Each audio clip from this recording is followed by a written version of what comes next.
High, good morning বন্ধুরা। তো সবাই ভালো আছো? কেমন আছো বন্ধুরা? তো তো আমি না সকালবেলা ওয়াকিংয়ে গেছিলাম। তো তখন ওয়াকিংয়ে যাওয়ার সময়, হাঁটতে যাওয়ার সময় একটা একটা গাছ দেখলাম। তো তখন আমার সেই মায়ের ছোটোবেলার কথা মনে পড়ে গেল। আমার মা না ছোটোবেলায় আমাদের কোনো পেট খারাপ বা কোনো অসুবিধা হলেই ওই পাতাটা দিয়ে একটা রেসিপি করতো। আমার হাজব্যান্ড বলে নাকি আমি খালি খেয়ে খেয়ে ঘরে বসে বসে অনেক ওয়েট বাড়িয়ে ফেলেছি। তো আমি কি করব, সকালবেলা আমি ওই জন্য ওয়াকিংয়ে বেরিয়েছি বন্ধুরা। তো চলো আমার সঙ্গে, আমি ওই পাতাটা দিয়ে একটা রেসিপি বানাবো, তোমাদের দেখাবো। পাতাটা এমনিতেই ওষুধ, এক ধরনের ধন্বন্তরী ঔষধ। এমনি যাদের রোগ ব্যাধি হয় না তারাও খেতে পারো, কোনো অসুবিধে নেই। সঙ্গে থাকো আমার। আর আমার কিচেনে সবাইকে অনেক অনেক অভিনন্দন। দেখো, বেশ কয়েকটা পাতা নিয়ে আসছি আমি। এগুলির নাম তো তোমরা অবশ্যই জানো বন্ধুরা। আমরা যেটা খাস বাংলায় বলি গন্ধ বাদলা পাতা, ভাদলা পাতা। আর এটার একটা ভালো একটা নামও আছে, এটা এখন আমি ভুলে গেছি। আর এই যে পাতাগুলি নিয়ে এসছি, এগুলি এখন ভালো করে ধুয়ে নিতে হবে। ভালো করে ধুয়ে নিচ্ছি। তো দেখো, ভালো করে ধুয়ে নিয়েছি। আর পাতার একটা একটা পাতা ভালো করে বেছে নিয়েছি, কোনো পোকামাকড় না থাকে। এই পাতার রেসিপিটা তোমরা পেট খারাপ হলেও আর কিছু অসুবিধা না হলেও খেতে পারো। ভালো মানুষও খেতে পারে, কোনো প্রবলেম নেই। অনেক উপকারী এই পাতাটা, অনেক উপকারী। এটা একটা সবজিও বলতে পারো, জঙ্গলে অবশ্যই হয়, কিন্তু অনেক উপকারী একটা ঔষধ এটা। এমনিও বড়া করে খেতে পারো সবসময়, কোনো অসুবিধা নেই। তো এখান থেকে আমি কিছু পাতা একদম কুচি কুচি করে কেটে নেব। দেখো, পাতাটাকে সুন্দর করে একদম ধুয়ে নিয়েছি, ধুয়ে তারপরে ছোটো ছোটো করে কেটে নিয়েছি টুকরো টুকরো করে। তোমরা চাইলে এটা পেস্ট করে নিতে পারো। তার সঙ্গে দিয়ে দেবো দুটো কাঁচা লঙ্কা কুচি করে রেখেছি, আর 2-4 কোয়া রসুন কুচি করে রেখেছি। আর সঙ্গে দিয়ে দেবো হাফ আদা পেঁয়াজ কুচি করা। আর দেখো, কাঁচা চাল, আতপ চাল পেস্ট করে রেখেছি, এখান থেকে কিছুটা দিয়ে দেবো।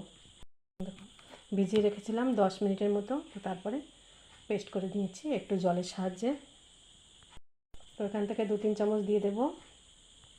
এখন দিয়ে দেবো স্বাদ মতো লবণ আর সামান্য পরিমাণে হলুদ গুঁড়ো। তো এখন ভালো করে মিশিয়ে নেবো, একসঙ্গে ভালো করে মেখে নেব।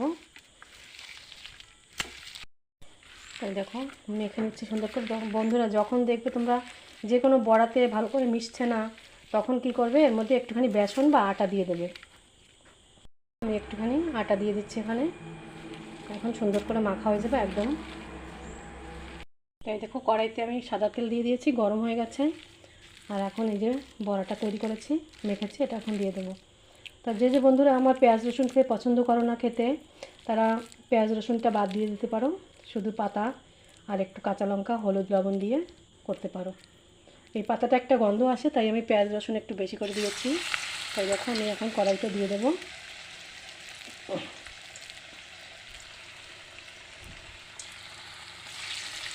এটা একটা একটা করে সব কটা আমি দিয়ে দিয়েছি বড়া। এখন 10 মিনিটের মতো আস্তে আস্তে অল্প আগুন দিয়ে ভেজে নেব, সুন্দর করে কড়কড়া করে একদম। এখন একটু উলট পালট করে ভালো করে ভেজে নেব।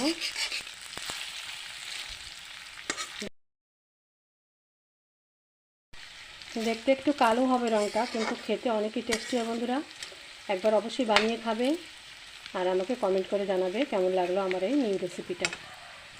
এদিকে বড়া ভাজাটা আস্তে আস্তে হতে থাক। আর চলো, আমি ওই পাতা দিয়ে, কিছুটা পাতা রেখে দিয়েছি, সেটা দিয়ে একটা চাটনি বানাবো। তো চলো আমার সঙ্গে। এই দেখো, আমার মাটির চুলা রান্নাঘর। এখানে আমি শিলনোড়াতে ওই বাটাটা করব। শিলনোড়াটা ভালো করে ধুয়ে নিয়েছি। এখন আমি ছোট 1 চামচ সর্ষে দিয়ে দেবো, অল্প পরিমাণে দিয়ে দেবো হাফ চামচ লবণ। যে কোনো বাটাতে লবণ দিয়ে বাটলে পরে অনেকই একদম সুন্দর মিহিন হয়ে বাটা হয়, সুন্দর পেস্ট হয় ভালো। তারপরে দিয়ে দেবো 2 কোয়া রসুন আর একটা কাঁচা লঙ্কা। এখানে তোমরা শুকনো লঙ্কা ভেজেও দিতে পারো, টেস্টি হয় অনেক।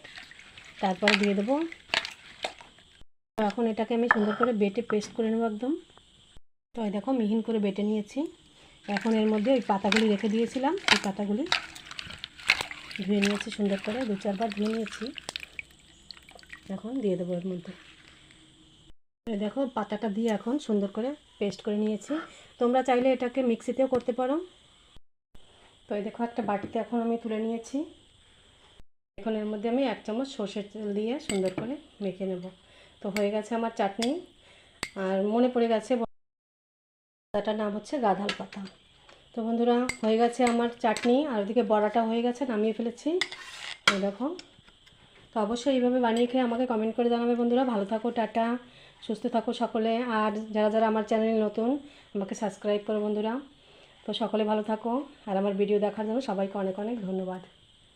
Tata, bye bye.